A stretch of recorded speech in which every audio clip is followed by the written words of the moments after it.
You need to hear this if you're a traveler.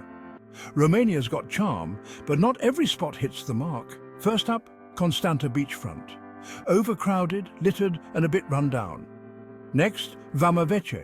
Once a hippie haven, now a pricey, trashy party zone during peak season.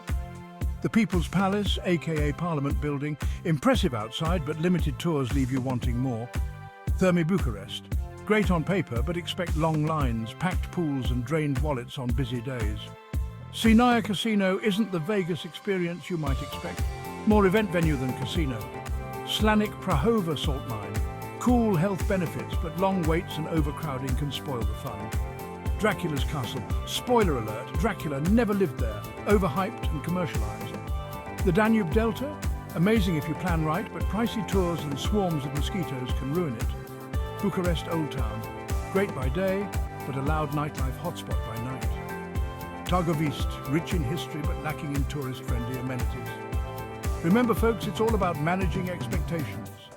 With the right planning, any destination can be enjoyable. Safe travels.